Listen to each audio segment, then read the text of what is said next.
So let's go from a team that seems to have dug themselves into a hole they'll never get out of, to a team that looks like it's on its uprise, and that would be, of course, the Suns and the Clippers, up 2-0 right now.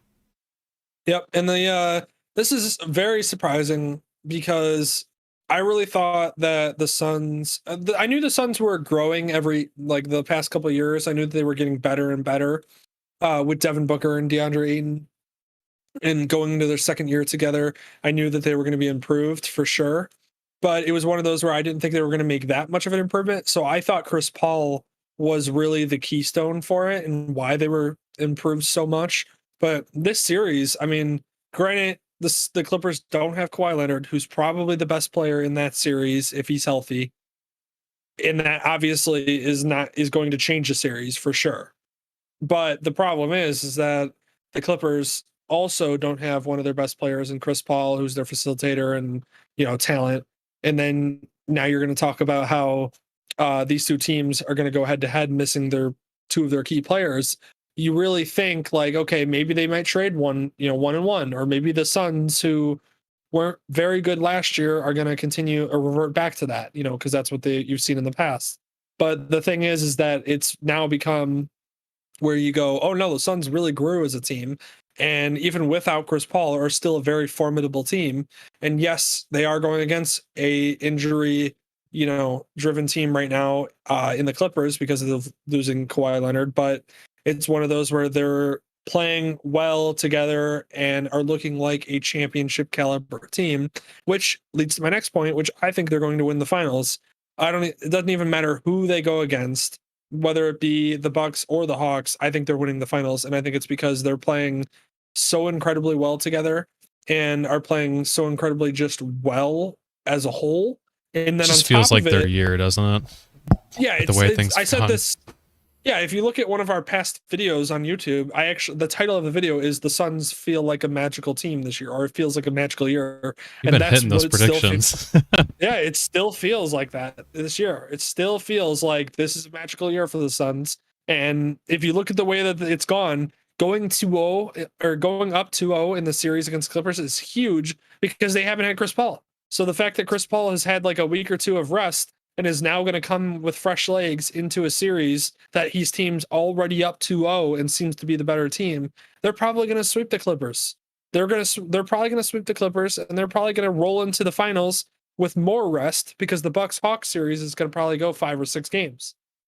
Yeah. And it's delayed past the Western Conference Finals. So because the Western Conference Finals started earlier. So that's probably what's going to happen. And if that is the case, I think the Suns roll into the finals against if the Hawks somehow figure it out against the Bucks, like I've talked about how exhausted Trae Young looks now. Just wait until if they made it past the Bucks somehow. They're gonna like collapse in the finals. It's gonna look like the Miami Heat last year against the Lakers, where they win one game because Jimmy Butler decided that he was gonna literally put every single ounce of energy and effort he had into one game, and they did it. And then the rest of the series was just like, okay, they're just a beat up team. Right. That's how this is gonna look. And then if you have the Bucks going in, I don't think the Bucks are yet good enough to win it, especially against a Suns team that feels very complete and feels very like destiny bound to win this series this year. So yeah, the Suns are playing incredibly well. And then you had the awesome, incredible finish yesterday, which I thought was hilarious. I saw a post that said the final 90 seconds of the Phoenix Suns game yesterday was 33 minutes of live TV or something like that.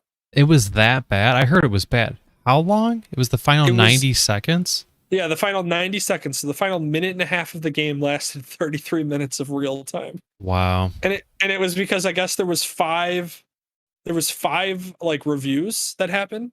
Like five like actual like go to the booth and review it kind of thing. Right. And then you have timeouts and all that stuff that plays into factor, but in TV timeouts. But yeah, it lasted a ridiculous amount of time.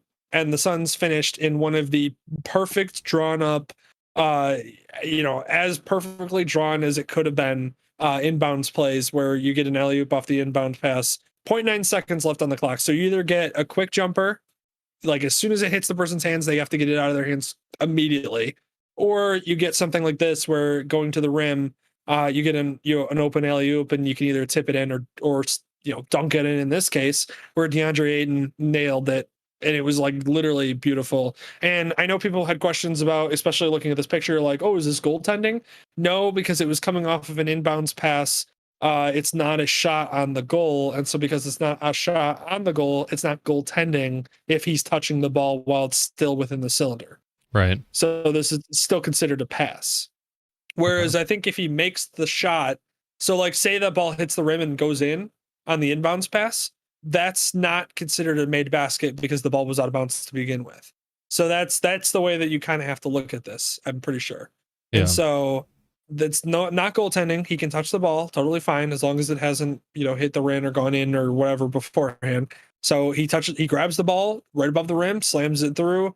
And there was probably like, I think by the time he slammed it through, there was probably like 0.2 seconds left. So he very clearly made it like through, and it was perfectly timed. That it was a perfectly drawn up play, and the execution was incredible. And it was picture-esque, and probably every organization or, any basketball team in the future is probably going to refer to this play as like this is what we're going to try to, this is what we're trying to do every time we do an inbounds pass like this to get a bucket.